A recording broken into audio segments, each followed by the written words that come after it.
Alright, Hi-Rez. I see what you're doing. I have peered through the cracks. Patch discussion 4.14. I sarcastically said that Raijin was the best god in the game. And then what happens? Raijin becomes top pick and ban at the SPL. Furthermore, this patch, I sarcastically said that no one on this screen needs a nerf. What happens next? Ullr gets nerfed. So what I'm trying to say is, I would really hate it if you gave Kuzenbo a gun. I would hate that. To start off this patch after that nightmare, we're this time getting the new god Achilles. Achilles' passive is called Gift of the Gods. With this passive, Achilles can... That actually is a gift of the gods, well done. He can in spawn choose to either keep his armor on, which gives him bonus health and protections, or take it off to gain movement speed and power. I personally prefer when it's off. Good talk. Achilles' first ability is called Shield of Achilles. He punches forward with the edge of his shield, doing damage and stunning enemies in the cone in front of him. Now when I say doing damage, I don't mean like he does a lot of damage. I mean your health is gone, you will die, you are already dead. Also it's funny Hi-Rez accidentally wrote warrior in his role. He's clearly an assassin. What? Achilles' second ability is called Radiant Glory. Achilles is blessed by the gods, giving him bonus power, protections, and CC reduction for 6 seconds. And no, that's not the whole ability, silly. He will also heal himself every time he hits anything with any of his abilities. He heals himself.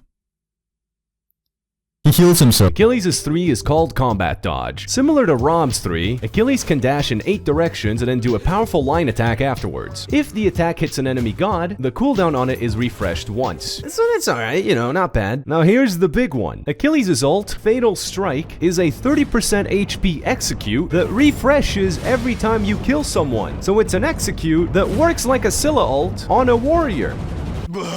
Let's talk about some god changes. Since lifesteal has been kinda nutty this season, and we'll get to that later, Freya is getting nerfed. And to make up for Cerberus being kinda clunky on release, Hi-Rez is buffing literally everything on him. His ult is now basically instant, and the only downside is that he's now crippled during it. Don't tell Rexy. We also get a Scylla buff this patch because as we all know, Scylla's damage is basically non-existent. I mean, come on, have you played her? Her abilities do no damage. He's pretty much useless, and why? We're all gonna die. And finally we have Ullr, who's getting nerfed. He's getting nerfed? It's not true. It's impossible. After all this time and this is how it all ends? No.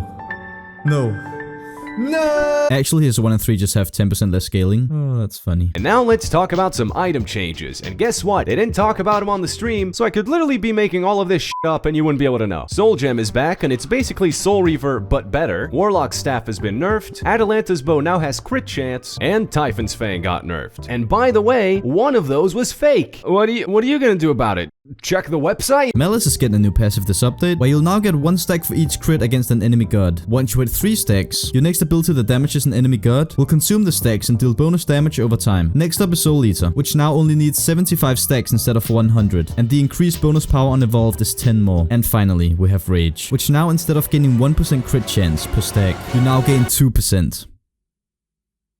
Boom, this is game changing. How do they do it every time? And that's all we have for this episode. Hope you enjoyed, and if you did, make sure to check out our channels, and please help us get Kuzenbo a gun.